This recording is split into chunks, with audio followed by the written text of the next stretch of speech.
va shu'ara'u yattabi'uhumul g'awun. Shu oyat nozil bo'lgandan so'ra 3 sahoba ki she'r o'qiydi, Rasululloh sollallohu alayhi vasallam oldiga yig'lab keldi. Abdulloh bin Ravoha, Hasson bin Thobit, Ka'b ibn Malik radhiyallohu anhum. Aytdi: "Ya Rasululloh, sahobalarning ichiga bizda she'r o'qiymiz.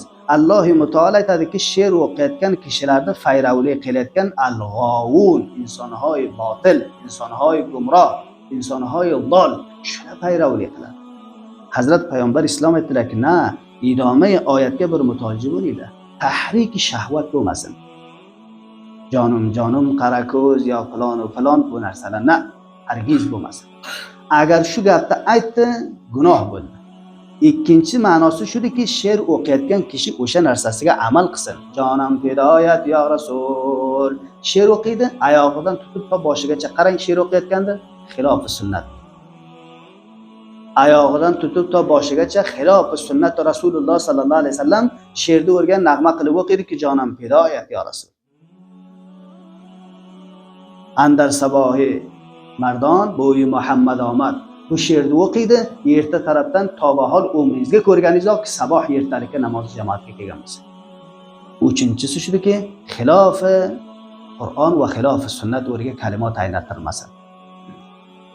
Bavar qilingki, banomi taronahoy zikri ki fe'lan bizlarning taronaxonlarimiz o'qiydi, men dushmanlik adovatim yo'q. Vali hamma o'qiyotgan narsasi xilof shar'iy. Hatto o'jayi tug'ilib to'yiga, o'jayiga o'qibdi Go'solajon xush omadi. Tayiga bir do'sti degayki bor, bir bilimdonimiz komment berib aytibdi-ki bor, inshaalloh navbati saku va murg'am berasad debdi. Ertasiga ko'rdim birta degasi tavuqga ham o'qibdi Mo'g'jon xush omadi. Mendan xafa bo'lmasin she'r o'qiyotgan ukalarimiz, inog'alarimiz. Elan shu hotellarga bor, xotinlar avval nimalarga raqs qilaydi, hozir taronahoy zikriga raqs qiladi. Hanuz bunga yaxshiroq raqs qiladi. Hazrat payg'ambar islom sallallohu alayhi vasallamda hadisi bor. Bavar qiling, insonni ko'p qo'rqitadi.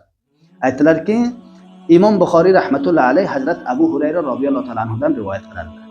La an yamtali ajawfa rajulin. Bir kishini qanni, she'r o'qiyotganda qanni agar to'lsa qayhan, zardob chataliyotdan bir insonni qanni to'lsa, xayrun behtardir. Shunga dedilarki, men ayyamtali ashi'aran.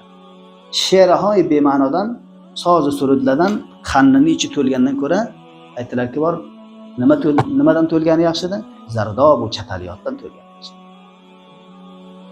Nima holda? Hazrat Umar radhiyallohu ta'ala anhu Adi ibn Nadla bir sahoba bor edi, xos sakartalaridan edi. Shuni ma'zur qildi, vazifadan chiqardilar. Va xotiri nima uchun? Vahotirki seni jurming shu dedilar ki, she'rhoy bema'noni o'qiysan.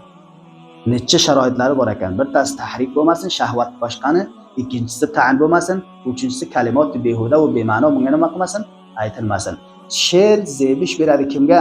U mard mujohidga ki maydoni jihodga o'zi ham bor, vasf shahidlarga o'qiydi va vasf qahramonlarga o'qiydi. Unga munosib zebish beradi. Chunki o'zi amal qilib o'tadi. Va shu'ara'u insonhoy she'r go'yki bor, yattabi'uhum fayravli qiladi bularda al-g'awun, insonhoy dol gumroh.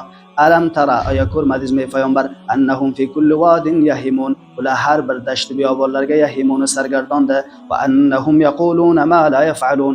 Ular aytadilar unchiziga anjom bermaydi. Illallazina amanu va amilus solihat. Magaram kasoyki iymon keltirganda va amali solih va zakarulloha kaseeran. Yod qilganda Alloh mutolli ko'proq